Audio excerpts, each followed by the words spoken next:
வெளிநாட்டுக்கு போனா ஜாலியா இருக்கலாம், வெளிநாட்டுக்கு போனா சந்தோஷமா இருக்கலாம், வெளிநாட்டுக்கு போனா ஹாப்பியா இருக்கலாம் அப்படி சொல்றா பாத்தீங்களா? அவங்களுக்கு இந்த வீடியோ ஷேர் பண்ணுங்க. வெளிநாட்டுக்கு வந்தா வேலை கஷ்டமா இருக்கும் தெரியுது இல்ல, அப்புறம் எதுக்காக வேலைக்கு வரீங்க அப்படித்தானே கேக்குறீங்க?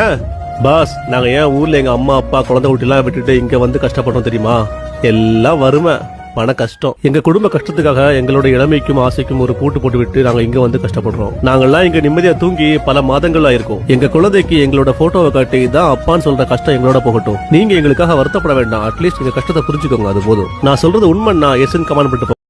வீட்டுக்காக நாடு கடந்து போய் சம்பாதிச்சிட்டு இருக்கிறவங்க மனசும், ஆனா ஒரு சின்ன வித்தியாசம், அவங்க திரும்பி வீடு வர போற அந்த ஒரு நாளுக்காக சிறகு வலிச்சாலும் காட்டிக்கொள்ளாத பறவைகள் போல பறந்துட்டு இருக்காங்க. ஏதோ ஒன்றை தொலைத்தது போல, ஏதோ மீண்டும் பிறந்தது போல, தாய்